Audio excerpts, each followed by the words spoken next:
Hi, everybody. Joe Cioffi here. Weather in 5 days in 5 minutes. We've got the Joe and Joe Weather Show tonight at 7:35. We'll be talking about the next storm that's coming into the west, a cold front heading east with rain and severe weather, and of course, we will be looking at the long range. Weather in 5 brought to you by Omni True Value Hardware at 1226 North Wellwood Avenue in West Babylon, New York. Long Island's largest rock salt source, and all the great snow and ice melt products, snow blowers, spreaders, shovels, batteries, and generators, anything you need to get you through winter storms. 631-756-1125 for the best prices anywhere. OmniTrueValue.com is the website.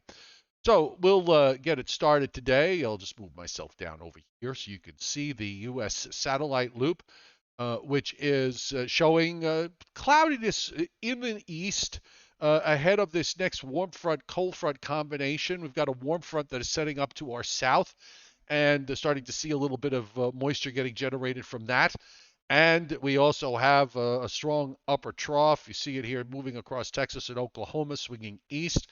And that's going to be triggering off some severe weather in parts of the South, both today and for tomorrow. Meanwhile, out in the West, another powerhouse in an endless parade of powerhouses that have been coming into the western part of the United States. The latest one's already brought rain to California again, and this is going to be moving eastward. There's another storm behind that one. We still have about another week to go before this West Coast stormy pattern breaks down. In the meantime, we do see areas of moderate to heavy rain and heavy snow in parts of the Sierra Nevadas coming in from off the Pacific. San Francisco seems to be getting the brunt of it today as this area heads east. And meanwhile, in the east, we have this warm front setting up and starting to see some showers breaking out in parts of West Virginia and into eastern Ohio. There's some precipitation aloft in Pennsylvania. None of this is reaching the ground, and all of this is translating to the east. The Storm Prediction Center today has a marginal risk and a 2% tornado risk for areas from northeastern Arkansas to western Kentucky and Tennessee, southernmost Indiana and Illinois. And then tomorrow, that risk area shifts eastward to cover Mississippi and areas in Alabama, Georgia, and western South Carolina and southeastern Tennessee in a slight risk for severe weather. And that also comes with a 2% tornado risk. So a little early in the severe weather. We're not quite in the severe weather season, but we've been seeing it on and off for the last couple of months anyway. 7-day rainfall amounts in the Northeast, anywhere from 3/4 of an inch to maybe as much as an inch and a quarter, inch and a half. The only spots that are going to see snow out of this is really northernmost New England, northern Maine, and that's it. And in the West, we're still getting these maps showing several to many inches of rain over the next 7 days. But starting tomorrow and certainly by Friday, we're going to start to see those West Coast numbers tail down a bit. And this is coming, by the way, with a slight risk for flash flooding in northwestern California, marginal risk down to south of San Francisco today. And then for tomorrow, it's also again in northwestern California. And for the next day, which is Friday into Saturday, again, also into northwestern California. Snow, probability of at least 2 inches, central and northern Maine.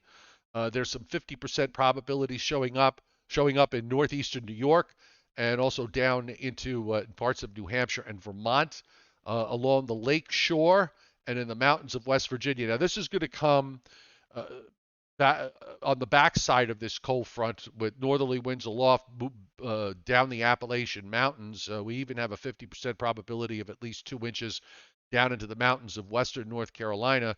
And of course, in the west, it just continues with it's not widespread. It's mainly more in the mountainous terrain in California and on up into Washington State, and also some higher probabilities in parts of Wyoming and for Colorado. There really isn't much to show you snow-wise with respect to the long range, so we'll just focus on what's happening here. We have a high in eastern Canada that is built southward, brought some chilly air in overnight, and for today, the warm front comes up tonight and you see a little bit of light rain, maybe even a little bit of light freezing precipitation in parts of the Catskills, and then It starts to expand a little bit tomorrow morning up in New England. Here's the next low, swinging from Kansas on into Kentucky tomorrow morning, over into Ohio, and it goes into western New York and strengthens. Probably going to see the south wind pick up tomorrow. Not quite to advisory level, but it could get a bit gusty, and there will be some rain Thursday afternoon, maybe some showers, and possibly even a thunderstorm or two. Wouldn't rule that out as the front goes by. And then the front keeps on moving. The low moves up the St. Lawrence Valley. We get colder and drier for Friday and into the weekend. That chilly air goes all the way down into northern Florida.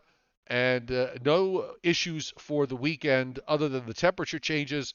And then the next low is going to come out on Monday, heading for the Great Lakes, which means we're going to start warming up again for the first half of next week until the next cold front comes through, probably sometime later on Tuesday. And beyond that, yet another storm that'll be heading for the lakes at the end of next week. So it's just basically wash, rinse, repeat. More important pattern change is probably going to come after January 20th. And we'll talk about that tonight on the Joe and Joe Weather Show. Weather in 5 brought to you by Omni True Value Hardware at 1226 North Wellwood Avenue in West Babylon, New York.